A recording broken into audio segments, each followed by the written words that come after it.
Friends, आप लोगों का एक बार फिर से स्वागत है हमारे यूट्यूब चैनल पे। आज हम जो डिस्कस करेंगे वो PC3 से रिलेटेड टॉपिक है। ये SSCAAT के अंतर्गत ही आता है। इसमें हम चैप्टर कवर करेंगे वो डाटा एनालिसिस यूजिंग आइडिया है। हो सकता है ये हमारे सिलेबस का पार्ट ना हो, लेकिन इसमें जो टर्म्स हम लोग देखेंगे तो मोस्ट प्रोबेबली उससे क्वेश्चंस पूछे जा सकते हैं। उनको कहीं ना कहीं किसी तरीके से एग्ज़ाम में उस पे बेस्ड क्वेश्चंस आ सकते हैं। तो ज़्यादा नहीं, कम से कम स्लाइट नॉलेज होना चाहिए।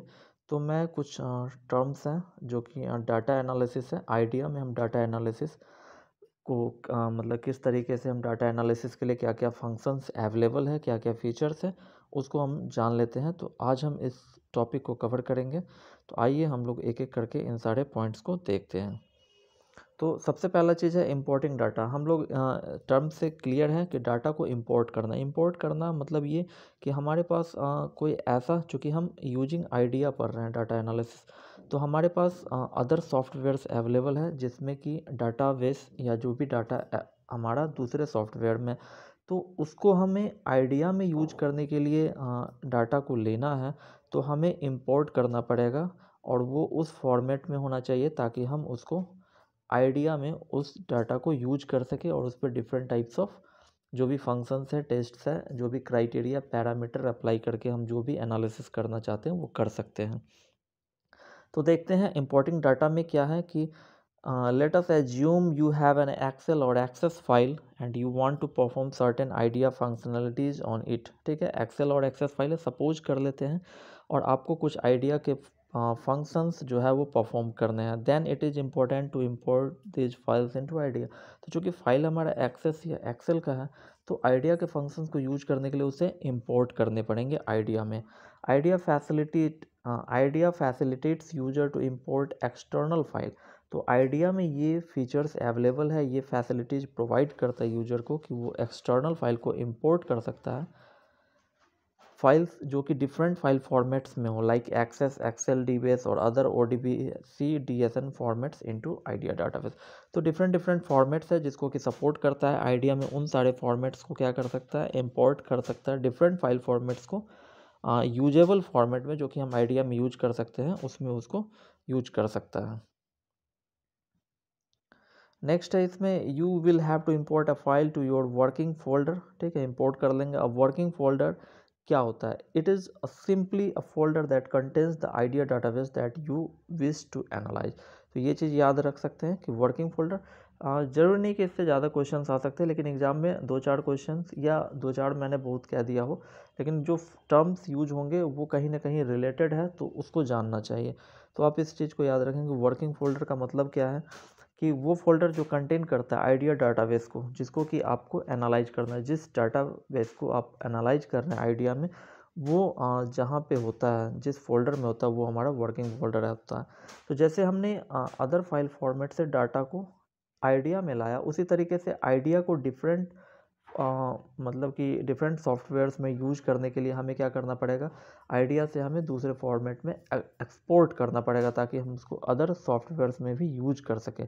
तो जैसे हमने इंपोर्ट किया था, जस्ट इसके अपोजिट हमारे पास एक एक्सपोर्टिंग डाटा का फंक्शन है, एक्सपोर्टिंग डाटा का फीचर्स है। इसमें क्या चीज़ है, तो इसको हम देख लेते हैं कि एक्सपोर्टिंग है, you can use the export database task to create an external file from an IDEA database. IDEA database से एक एक्सटर्नल फाइल क्रिएट किया जा सकता है so that you can use the data in other application such as spreadsheet package. Other software में हम export करके उसको यूज कर सकते हैं। The next one is summarisation. It accumulates the value of numeric fields for each unique की। ठीक है, ये क्या करता है, एक्यूमुलेट करता है, समराइज करता है। तो जो न्यूमेरिक फील्ड होगा फॉर ईच यूनिक की के लिए, उसको क्या करेगा, समराइज करेगा। एंड इसमें ये चीज़ याद रख सकते हैं, चूँकि ये एक तरह से क्वेश्चंस आइडिया सॉफ्टवेयर जो है उसमें क्या क्या फंक्शंस हैं उसके बारे में है। तो मैंने एक स्लाइड नॉलेज को यहाँ पे एक जानकारी के तौर पे मैंने इसे इंक्लूड किया है, इस चैप्टर को भी। इसमें क्या है कि you may select up to 8 fields to summarize by, और if using one field you can use the quick summarization option. यदि सिंगल फील्ड पे आपको करना है तो ये क्विक समराइजेशन का ऑप्शन है।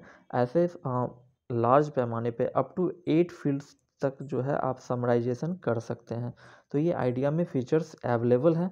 यहाँ से ये याद रख सकते हैं कि अप टू 8 फील्ड्स तक समराइजेशन को ये सपोर्ट करता है। यहाँ से एक ये भी है, 2 टाइप्स ऑफ आउटपुट हो सकते हैं फ्रॉम द समराइजेशन टास्क, एक समराइजेशन डाटाबेस, एक समराइजेशन रिजल्ट। नेक्स्ट है स्टैटिस्टिक्स, ये भी एक फंक्शन है। स्टैटिस्टिक्स में क्या है कि the field statistics property provides statistical information. ये क्या करेगा, स्टैटिस्टिकल इंफॉर्मेशन प्रोवाइड करेगा ऑल न्यूमेरिक फील्ड के लिए, डेट के लिए, टाइम फील्ड्स के लिए within the active database. जो भी हमारा न्यूमेरिक फील्ड है, डेट फील्ड है, टाइम फील्ड्स है, जो भी है उसके रिगार्डिंग स्टैटिस्टिकल इंफॉर्मेशन प्रोवाइड करेगा। The field statistics are available and displayed for all records in the database. और ये स्टैटिस्टिक्स फील्ड्स जो है वो अवेलेबल होता है और ये डिस्प्लेड भी होता है फॉर जितने भी रिकॉर्ड्स अवेलेबल है डाटाबेस में, उन सब के लिए एक स्टैटिस्टिक्स फील्ड होता है with any applied criteria ignored. ठीक है, कोई क्राइटेरिया का नहीं होता उसमें, विदाउट एनी क्राइटेरिया एक स्टैटिस्टिक्स फील्ड होता है। अब बाय डिफ़ॉल्ट यहाँ से ये याद रख सकते हैं कि जो स्टैटिस्टिक्स फील्ड होता है बाय डिफ़ॉल्ट वो क्या होता है, न्यूमेरिक फील्ड के लिए वो काम करता है। बाकी वो चेंज करके जो भी हो उस हिसाब से हम कर सकते हैं। तो बाय डिफ़ॉल्ट ये न्यूमेरिक फील्ड पे ऑपरेट होता है, या numeric field by default option उसमें होता है। नेक्स्ट है हमारा सैम्पलिंग। तो sampling in IDEA is broadly statistical and probability based. तो sampling, there are 2 types of sampling, one is statistical sampling and the, मतलब कि आइडिया में जो है ब्रॉडली 2 तरह के हो गए, एक स्टैटिस्टिकल और एक प्रोबेबिलिटी बेस्ड। जो प्रोबेबिलिटी बेस्ड सैम्पलिंग होगा जैसे कि उसमें systematic random and stratified random sampling ये सब आते हैं। जबकि स्टैटिस्टिकल सैम्पलिंग में attribute, classical, variable and monetary unit sampling है। तो ये सब फंक्शंस अवेलेबल होते हैं किसमें, हमारे आइडिया सॉफ्टवेयर में अवेलेबल होते हैं। हम कुछ सैम्पलिंग को यहाँ पर कवर करना चाहते हैं तो उन सबको एक बार देख लेते हैं। सिस्टमैटिक रिकॉर्ड सैम्पलिंग में क्या होता है कि ये एक मेथड है to extract number of records. क्या करेगा, नंबर ऑफ रिकॉर्ड्स को एक्सट्रैक्ट करेगा फ्रॉम द डाटाबेस, डाटाबेस से एक्सट्रैक्ट करेगा और ये करेगा at a equal interval to a separate database. It is often refer to as interval sampling. तो इसमें कहने का मतलब ये हुआ कि एक जैसे कि हमारे पास यहाँ से यहाँ तक एक डाटा है, हमने क्या किया कि ये डाटा सेलेक्ट किया, फिर हमने इतना गैप छोड़ा, फिर उसके बाद ये डाटा लिया, फिर हमने इतना गैप छोड़ा, फिर ये डाटा लिया। तो एक इंटरवल पे हम क्या कर रहे हैं, डाटा सेलेक्ट कर रहे हैं। ठीक है, तो एक इंटरवल पे एक लिया मैंने, फिर इसके बाद ये गैप छोड़ा, फिर लिया, फिर गैप छोड़ा, फिर लिया, इस तरीके से एक इंटरवल पर। तो सिस्टमैटिक रिकॉर्ड सैम्पलिंग, एक सिस्टमैटिक वे में हम क्या करते हैं, डाटा को एक्सट्रैक्ट करते हैं, डाटा को कलेक्ट करते हैं और एक इंटरवल गैप होता है इसमें, इसलिए इसको जो है इंटरवल सैम्पलिंग भी कहते हैं। इसमें there are 2 methods of determining the sample. Sample determine करने के 2 मेथड्स हैं, 2 तरीके हैं। वो क्या है, तो इसको आप ध्यान में रख सकते हैं। सैम्पल डिटरमाइन करने के 2 मेथड्स हैं, एक नंबर ऑफ रिकॉर्ड्स कितने होने चाहिए और एक सिलेक्शन इंटरवल क्या होना चाहिए। तो ये चीज़ 2 चीज़ है, क्या, एक नंबर ऑफ रिकॉर्ड्स कितने होंगे और सिलेक्शन इंटरवल होगा, कितने इंटरवल पे कितना सेलेक्ट करना है। तो ये 2 मेथड्स हैं जो याद रख सकते हैं। अब है रैंडम रिकॉर्ड सैम्पलिंग। इसमें क्या होता है, तो is commonly used method of sampling, ये एक कॉमनली यूज्ड मेथड है। With it we enter the sample size. इसमें हम क्या करते हैं, सैम्पल साइज को इंटर करते हैं, साथ ही साथ range of records from which the sample is to be extracted to a separate database. तो रैंडम रिकॉर्ड सैम्पलिंग एक simple commonly used method of sampling है। इसमें हम 2 चीज़ डिफाइन करते हैं, एक तो सैम्पल साइज क्या होगा, जैसे कि हमारे पास 100 डाटा है, हमने सैम्पल साइज डिफाइन कर लिया कि वो 10, हमने सैम्पल साइज दे दिया कि हमारा सैम्पल का साइज़ 10 होगा। और एक हमने रेंज दे दिया, जैसे कि सपोज कर लेते हैं मैंने रेंज दे दिया कि 70 से 100 के बीच, ये मैंने एक रेंज दे दिया। तो ये 2 चीज़ बताना पड़ेगा, सैम्पल साइज क्या है और रेंज क्या है, और जिस बेस पर कि डाटा एक्सट्रैक्ट किया जाएगा। Then using a random number seed IDEA generates a list of random number. अब वो क्या करेगा, इस बेस पर उस रेंज में से और इतने रिकॉर्ड्स, इतने सैम्पल्स जो सेलेक्ट किए जाने हैं, तो वो क्या करेगा, आइडिया का ये इंटरनल है कि वो एक रैंडम नंबर सीड को यूज करेगा, एक list of random numbers generate करेगा और select appropriate records associated with this numbers. तो ये आइडिया का इंटरनल फंक्शन है जिसके आधार पर वो उस रेंज में से इंटरनली वो क्या करेगा, एक फंक्शन जो भी उसके इंटरनल बैकग्राउंड में चलेगा, जो भी लॉजिकल ऑपरेशंस उसके अंतर्गत इस तरीके से डिजाइन है कि वो उस तरीके से फिर उसमें से रैंडमली नंबर्स को सिलेक्ट कर लेंगे जितना मैंने सैंपल साइज डिफाइन किया हुआ था। तो ये रैंडम रिकॉर्ड सैम्पलिंग है, मतलब कि एक रेंज से रैंडमली नंबर्स को सिलेक्ट करके जो मेरा सैंपल साइज है उतना डाटा या उतना बड़ा सैंपल वो क्रिएट करेगा। नेक्स्ट है स्ट्राटिफिकेशन। क्या है? The process of stratification involves creating bands. इसमें बैंड्स एक तरह से क्रिएट किया जाता है जो कि रेंज ऑफ वैल्यूज पे बेस्ड होते हैं। जो रेंज हो सकता है वो हमारा normally minimum value to maximum value के बीच का रेंज होगा। उसके आधार पर मतलब मिनिमम वैल्यू और मैक्सिमम वैल्यू के बीच में इस रेंज में एक कई सारे बैंड्स होंगे। तो स्ट्राटिफिकेशन में एक तरह से आप समझ सकते हैं कि ये एक बैंड हो गया। जैसे मैंने ये डाटा है हमारा, हमने इसमें ये तरीके से बैंड बना दिया कि इस रेंज का डाटा, इस रेंज का डाटा, इस रेंज का डाटा, इस तरीके से बैंड बना दिया। और ये जो क्या होगा, मिनिमम टू मैक्सिमम के रेंज का होगा। And accumulating the records from the database into the appropriate bands. और जो भी हमारा डाटाबेस है उससे इस बैंड का डाटा होगा, इसमें इस बैंड का डाटा होगा, तो जो रेंज का डाटा जिसमें होगा उसमें वो एक तरह से कलेक्ट होगा। By totalling the number of records and value of each band. अब जो नंबर ऑफ रिकॉर्ड्स होगा हर बैंड का और जो टोटल होगा, ठीक है, you can gain a profile of the data in the database. तो ये सब को देख करके हम ये पता लगा सकते हैं डाटाबेस में क्या डाटा है, ठीक है। और you may have up to 1000 stratification band. तो आइडिया में जो स्ट्राटिफिकेशन का फंक्शन अवेलेबल है उसमें हम 1000 स्ट्राटिफिकेशन बैंड क्रिएट कर सकते हैं। नेक्स्ट है इसमें to include all items in stratification analysis. अब यहाँ पे कह रहा है कि सारा स्ट्राटिफिकेशन ऑल आइटम्स को इंक्लूड करने के लिए क्या करना पड़ेगा, तो band should start less than the minimum. जैसे ये हमारा मिनिमम है, ये हमारा मैक्सिमम है, तो जो हमें रेंज करना पड़ेगा कि less than this value and maximum than this value, ताकि इसमें सारा का सारा वैल्यू आ सके। तो ये चीज़ है कि all item, if we have to include all item in the stratification analysis, then हमें जो वैल्यू सेलेक्ट करना होगा वो less than the minimum value and greater than the maximum value.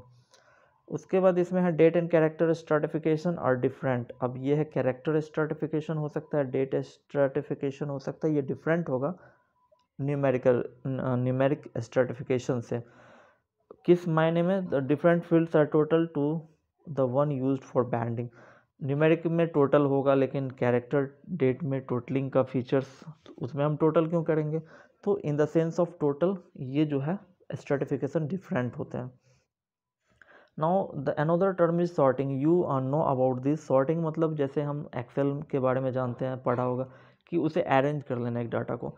तो सॉर्टिंग में क्या होता है कि the fields you select to sort the records by are known as keys. ठीक है, जिस फील्ड को आप सेलेक्ट करते हैं सॉर्ट करने के लिए, रिकॉर्ड को सॉर्ट करने के लिए आप जिस फील्ड को सेलेक्ट करते हैं उस फील्ड को क्या कहते हैं? की। तो यहाँ से क्वेश्चन बन सकता है कि की क्या होता है।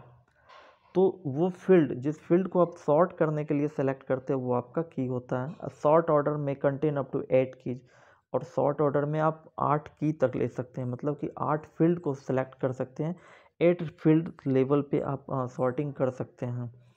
When creating a sort order, when creating a sort order, ठीक है, the most significant field is selected first. तो जो जैसे कि हमें कई सारे फील्ड्स हैं, उस हिसाब से हमने टेबल को लिया है। जैसे कि सपोज कर लेते हैं कि हमारे पास जैसे कि एग्जामिनेशन के मार्कशीट हैं, तो जैसे हमने देख लिया कि सबसे पहले हम क्या करते हैं कि साइंस वाले को सॉर्ट कर लेते हैं कि साइंस में किसे सबसे ज़्यादा मार्क्स आए हुए हैं। फिर उसके बाद हमने देखा कि सोशल साइंस में किसे आए हैं, फिर मैंने देखा कि इंग्लिश में है। तो इस तरीके से अप टू 8 फील्ड्स तक हम 8 कीज तक हम उसको सॉर्टिंग फीचर्स अवेलेबल होते हैं। जो सबसे पहला होता है वो हमारा प्राइमरी की होगा, उसके बाद फिर नेक्स्ट सिग्निफिकेंट फील्ड लेंगे, फिर थर्ड लेंगे, फिर इस तरीके से and so on down to the list significant field secondary की। तो जो हम सॉर्टिंग होता है, हम एक फील्ड पे भी सॉर्टिंग कर सकते हैं और मोर देन वन फील्ड पे भी कर सकते हैं, और ये अप टू 8 फील्ड तक सपोर्ट करेगा। जो मोस्ट सिग्निफिकेंट फील्ड होता है वो प्राइमरी की होता है, और जो लिस्ट सिग्निफिकेंट की होता है वो सेकेंडरी की होता है। With the sort task a new database is created. With the records in the sequence of the key, this new database is a child database. अब ये सॉर्टिंग के बाद एक डाटाबेस, ठीक है, एक in the sequence of the key, तो ये जो डाटाबेस एक नया बनेगा सॉर्टिंग के बाद, उसको चाइल्ड डाटाबेस बोलते हैं। नेक्स्ट फंक्शन है duplication detection and gap detection. नाम से ही स्पष्ट है कि डुप्लीकेट डिटेक्ट करना या गैप डिटेक्ट करना। तो IDEA include two key functions to identify exception, irregularities, anomalies and errors. तो यहाँ से क्वेश्चन बन सकता है कि आइडिया में एक्सेप्शंस को, इरेगुलरिटीज को, एनोमलीज को एंड एरर्स को आइडेंटिफाई करने के लिए दो की फंक्शंस होते हैं। This to key functions are क्या होते हैं, एक डुप्लीकेट डिटेक्शन है, एक गैप डिटेक्शन है, ठीक है। ये चीज़ आप याद रखेंगे, दो की फंक्शंस होते हैं, टू कीज अवेलेबल हैं। These functions assist the user to sift through large volumes of data and help pinpoint a specific duplicate entries or a specific missing entries. तो ये फंक्शंस जो है असिस्ट करेंगे यूजर को to sift through large volume, मतलब कि large volume of data में, and help pinpoint specific duplicate entries, मतलब कोई डुप्लीकेट एंट्रीज है कि नहीं ये बता सकता है, या कोई मिसिंग एंट्रीज है कि नहीं ये बता सकता है। नेक्स्ट है एजिंग। एजिंग का मतलब क्या हो गया कि कितना उसका एज है, ठीक है। तो एजिंग में क्या है कि to age a selected database from a particular date for up to 6 specified intervals, ठीक है। तो ये क्या करता है, जो सेलेक्टेड डाटाबेस है उसका एज पता करने के लिए from a particular date for up to 6 specified intervals, ठीक है। इसमें कितने इंटरवल्स होते हैं, 6 स्पेसिफाइड इंटरवल्स होते हैं। तो जो डाटाबेस है किसी पर्टिकुलर डेट से डाटा, मतलब कि एज पता करना किसी सिलेक्टेड डाटाबेस का, ठीक है। और ये 6 स्पेसिफाइड इंटरवल्स तक हो सकता है। इंटरवल्स में जैसे कि डेज हो सकता है, मंथ हो सकता है, ईयर्स हो सकता है। तो इस तरीके से अप टू 6 स्पेसिफाइड इंटरवल्स होंगे।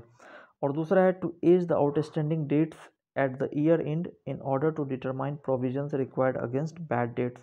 तो एक तो एज ये पता करना, सेलेक्टेड डाटाबेस का एज पता करना किसी पर्टिकुलर डेट से, और दूसरा ये कि जो आउटस्टैंडिंग डेट्स हैं हमारे पास at the end of the year, ठीक है, ताकि हम ये पता कर सके कि हमारे पास बैड डेट्स, ठीक है, provisions required against bad dates, ये डिटरमाइन करने के लिए तो हम ये पता कर लें कि आउटस्टैंडिंग डेट्स का एज क्या है, ताकि हम समझ पाए कि हाँ वो रिकवरेबल है कि नहीं, रिकवरेबल नहीं है। तो हम प्रोविज़न फॉर बैड डेट्स जो भी होगा तो ये डिटरमाइन कर सकते हैं। तो एजिंग फंक्शंस एक तरह से हमें एज डिटरमाइन करने के लिए अवेलेबल होते हैं आइडिया में। Ageing task optionally produce, ageing task क्या करता है, प्रोड्यूस करता है, ऑप्शनली है, कंपलसरी नहीं, ऑप्शनली। एक तो डिटेल्ड एजिंग डाटाबेस, एक केस समरी डाटाबेस और एक रिजल्ट आउटपुट, तो ये चीज़ प्रोवाइड करता है। डाटा एक्सट्रैक्शन मतलब क्या कि आपको डाटा एक्सट्रैक्ट करना है, आप किसी क्राइटेरिया के आधार पे, किसी पैरामीटर के आधार पे आप डाटा एक्सट्रैक्ट करना चाहते हैं, तो फ्रॉम द डाटाबेस आप डाटा को एक्सट्रैक्ट करना, that is data extraction. Next है हमारा, इसमें एक बेनफोर्ड्स लॉ है, इसको हम देख लेते हैं अभी लास्ट में। ऐसे शायद ना कवर करे एग्ज़ाम में, कुछ ना है, मैंने पहले ही बता दिया कि ज़्यादा इंपॉर्टेंट नहीं है, लेकिन टर्म्स हैं जो आपको जानने चाहिए। नेक्स्ट है इसमें consolidation of data. Consolidation is the process of combining values from several ranges of data, ठीक है। सेवरल रेंजेज ऑफ डाटा से वैल्यू को कंबाइन करना कंसोलिडेशन कहलाता है। मतलब इस रेंज का डाटा, इस रेंज का डाटा, इस रेंज का डाटा, इसको कंबाइन करना, जो ये प्रोसेस है that is called consolidation. Data can be consolidated bye pivot table. आपने एक्सेल में एक फीचर्स होता है पाइवोट टेबल का, तो पाइवोट टेबल क्या करता है, डाटा को कंसोलिडेट करने का काम करता है from different ranges of value. इसमें टू समराइज डाटा, अब इसको क्यों यूज कर सकते हैं, to summarise data and create a report based on many calculation, कई सारे कैलकुलेशन के आधार पे, ठीक है, एक रिपोर्ट, ठीक है, जो मतलब क्रिएट कर सकता है, समराइज करेगा, ठीक है, डाटा को। उसके बाद to define how your data is displayed and organised, और ये डिफाइन करेगा कि आपका डाटा किस तरीके से डिस्प्लेड होगा या ऑर्गेनाइज्ड होगा। नेक्स्ट है इसमें इक्वेटर एडिटर। तो ये क्या करता है, आइडिया में इक्वेटर एडिटर जो अवेलेबल होता है वो फॉर्मूला क्रिएट करने के लिए और इक्वेशन क्रिएट करने के लिए इक्वेटर एडिटर को यूज किया जाए। जैसे हम लोग एक्सेल में फॉर्मूला वगैरह लिखते हैं तो इक्वल साइन से लिखते हैं, तो that is equator editor in idea. अब इसमें कुछ फंक्शंस हैं जो कि जानने चाहिए। बहुत सारे फंक्शंस हैं, जैसे कि ऑल फंक्शंस क्या करता है, तो complete list of all functions को शो करेगा। कैरेक्टर फंक्शंस है तो ये टेक्स्ट मैनिपुलेशन और conversion, numeric calculation and statistics, तो ये टेक्स्ट बेस्ड है। डेट एंड टाइम है, date and time calculations and conversion के लिए। मैचिंग है तो matching of multiple and similar items को मैच करने के लिए। कंडीशनल है मतलब इफ़ स्टेटमेंट्स है ना। कंडीशनल कि इफ़ दिस स्टेट मतलब कि if this is true then this, if this is false then that. तो इस तरीके से ये conditional statements, conditional functions available है। फाइनेंशियल जो फाइनेंशियल कैलकुलेशंस के लिए होगा। और कुछ कस्टम्स होते हैं जो कि यूजर डिफाइंड फंक्शंस होते हैं, यूजर अपने हिसाब से क्रिएट करते हैं। तो functions are entered in equation area of the equation editor. Clear है। फंक्शंस कहाँ इंटर होंगे, यहाँ से क्वेश्चन बन सकते हैं कि फंक्शंस कहाँ इंटर्ड होंगे, तो इक्वेशन एडिटर के इक्वेशन एरिया में। और इक्वेशन नीड, इक्वेशन में दो चीज़ होगा, एक फंक्शन नेम होगा, एक पैरामीटर होगा कि क्या आपका पैरामीटर। जैसे कि हम मतलब कि मैं आइडिया के कॉन्टेक्स्ट में नहीं समझा रहा हूँ। जैसे कि आप लोगों ने एक्सेल में पढ़ा होगा, जैसे कि हम एक सम का फंक्शन जानते हैं तो हमने सम लिख दिया, सम C1 कोलोन C10, तो दिस इज पैरामीटर कि हमें ये फंक्शन किस पैरामीटर पे फंक्शन करेगा। और ये हमारा हो गया इक्वल साइन, मतलब ये बता रहा है कि ये एक फॉर्मूला है। तो उसी तरीके से हमें दो चीज़ चाहिए, एक फंक्शन चाहिए और एक पैरामीटर चाहिए। तो ये फंक्शंस रिक्वायर्ड होते हैं और फंक्शन एडिटर के इक्वेशन एरिया में फंक्शंस लिखे जाते हैं। रिपोर्टिंग, रिपोर्टिंग का मतलब क्या है कि you can use the report feature, तो हम various types of reports generate कर सकते हैं। And last one is field manipulation, you can use this to modify the field as required. तो फील्ड मैनिपुलेशन में हम क्या कहें कि फील्ड को मॉडिफाई कर सकते हैं इस फंक्शन को यूज करके। Now the last one is Benford's law, ये है तो हम इसको भी कवर कर लेते हैं क्या है, उसके बाद हम सेशन को एंड कर देंगे। बेनफोर्ड्स लॉ ये है कि to compare the data, data को कंपेयर करना, to compare the data with the data pattern predicted by Benford law analysis. तो एक बेनफोर्ड लॉ एनालिसिस है जिसके तहत डाटा प्रेडिक्ट होता है, ठीक है। डाटा पैटर्न प्रेडिक्ट करता है बेनफोर्ड लॉ एनालिसिस के द्वारा। तो उस पैटर्न के साथ डाटा को कंपेयर करना, ये इसके तहत इस फंक्शंस में अवेलेबल है। नाउ बेनफोर्ड लॉ क्या बताता है उसको भी जान ले। तो Benford law states that digits and digit sequences in a data set, ठीक है। जो डिजिट्स हैं या डिजिट सीक्वेंस है किसी डाटा सेट में, जो भी डिजिट्स है या डिजिट का सीक्वेंस है वो एक प्रेडिक्टेबल पैटर्न को फॉलो करता है, ये बेनफोर्ड लॉ कहता है। बेनफोर्ड लॉ क्या करता है कि बेनफोर्ड लॉ टास्क जो है ये जनरेट्स करता है एक डाटाबेस को, ठीक है। दैट एक डाटाबेस जनरेट करता है Benford law that you can analyse to identify possible errors. Clear है कि बेनफोर्ड लॉ आपका क्या बताया कि जो डाटा सेट है हमारे पास, जो डाटा है उसमें जो डिजिट है या डिजिट का सीक्वेंस है वो एक प्रेडिक्टेबल पैटर्न फॉलो करता है, ये बेनफोर्ड लॉ कहता है। बेनफोर्ड लॉ का जो मतलब ऑप्शन है वो क्या करता है, तो एक जनरेट करता है database that you can analyse to identify, और उस डाटाबेस को हम एनालाइज कर सकते हैं पॉसिबल एरर के लिए, पोटेंशियल फ्रॉड के लिए या अदर इरेगुलरिटीज के लिए, ठीक है। If artificial values are present in the selected database, यदि सेलेक्टेड डाटाबेस में कोई आर्टिफिशियल वैल्यूज अवेलेबल है, the distribution of the digits may have a different shape. एक तो क्या हुआ कि बेनफोर्ड लॉ एक प्रेडिक्ट करता है, एक डायग्राम कह सकते हैं या एक पैटर्न प्रेडिक्ट करता है on the basis of digit and digit sequence available in the data. अब यदि उसमें कोई मान के चलो जो हमारा डाटाबेस है उसमें यदि क्या होगा कि कोई आर्टिफिशियल वैल्यू, कोई इनवैलिड वैल्यू या कोई गलत वैल्यू उसमें है, तो क्या होगा कि जो बेनफोर्ड लॉ एक प्रेडिक्ट किया पैटर्न और जो डाटाबेस का पैटर्न होगा वो उसमें डिफरेंट शेप होगा, ठीक है। व्हेन व्यूड ग्राफिकली, जब हम उसको ग्राफिकली ग्राफ में देखेंगे तो वो डिफरेंस हमें पता चलेगा। देन द, ठीक है, वही चीज़ यहाँ पे कह रहा है कि दोनों के शेप में डिफरेंस होगा। यदि उसमें सारे के सारे वैल्यू सही है, कोई फ्रॉड नहीं है, कोई एरर नहीं है, तो दोनों शेप सिमिलर दिखेंगे। लेकिन यदि क्या है कि डाटाबेस में डाटा कुछ गलत है, तो बेनफोर्ड का जो एक पैटर्न होगा वो अलग दिखेगा और हमारे डाटाबेस का पैटर्न उसमें डिफरेंट होगा। तो ये बेनफोर्ड लॉ का जो फंक्शन जो अवेलेबल होता है वो यही करता है कि डाटा को कंपेयर करता है with the data pattern predicted by Benford's law analysis. इसमें है लास्ट पॉइंट है, बस इसको कवर कर देता हूँ मैं कि Benford law analysis is most effective on data. तो ये चार ऐसे एग्जाम में पूछने वाले नहीं हैं इसे क्वेश्चन, तो आप इसको देख सकते हैं या स्किप भी कर सकते हैं। तो आज हमने बेसिकली जो हमारे आइडिया में फंक्शंस अवेलेबल हैं, बहुत सारे फंक्शंस हैं ऐसे, तो उसमें कुछ फंक्शंस को मैंने कवर किया है। एग्जाम पॉइंट ऑफ व्यू से ये इंपॉर्टेंट है, हो सकता है इस पे बेस्ड क्वेश्चंस आपको डायरेक्टली नहीं इनडायरेक्टली कहीं ना कहीं ये आपको एग्जाम में पॉसिबली है कि आ सकते हैं। तो होप कि आपको वीडियो पसंद आया हो। वीडियो पसंद आया हो तो please do like subscribe and share. और आप लोगों ने वीडियो को देखा, शुरू से अंत तक आपने देखा, आपको समझ में आया, तो वीडियो को ज़रूर से ज़रूर लाइक करें। तब तक के लिए आप लोगों को थैंक्स